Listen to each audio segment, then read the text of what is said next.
ในឆ្ងាយតែបងត្រូវចាប់ឲ្យបានក៏ព្រោះតែអូននឹងឆ្នះទៅបាក់ចិត្តលើកល្យានបងមិនជាលើវាសនាតែហេតុអ្វីដែលពេលបានជួបអូនធ្វើឲ្យបងនេះគិតថាពួកយើងដូចជាគូដែលទេវតាបានចែកគុំឆ្នាំងពេកបើហើយ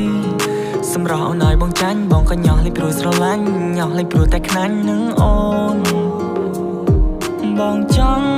ឲ្យគេផ្សេងឆ្ងាយស្រីបងខ្លាចថាពេលឆ្ងាយកាយពីថ្លៃឆ្ងាយដល់ហារតីបែរនឹងបែរជាបី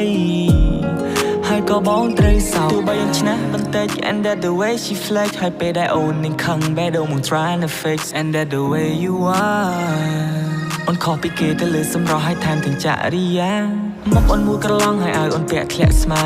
អូនសុភាពតែកាចឲ្យបងពិបាកនឹងថាអូនស្អាតជាងគេទាំងអស់នារីនៅឋានកណ្ដាលឬមិនមែនកូនមនុស្សជាកូនទេវតាបងចង់តែនាំអូនចេញពីគេ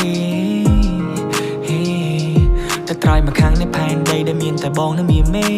សាស្ត្រនៅកន្លែងដែលគ្មានអ្នកណារកឃើញទេ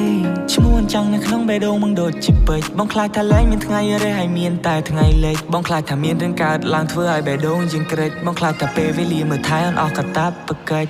ផ្កាយនៅឆ្ងាយតែបងត្រូវចាប់ឲ្យបានក៏ព្រោះតែអូននឹងឆ្នះទៅបាក់ចិត្តលើកល្យានបងមិនជាលើវាសនាតែហេតុអ្វីដែលពេលបានជួបអូនធ្វើឲ្យបងនេះគិតថាពួកយើងដូចជាគូដែលទេវតាបានចែក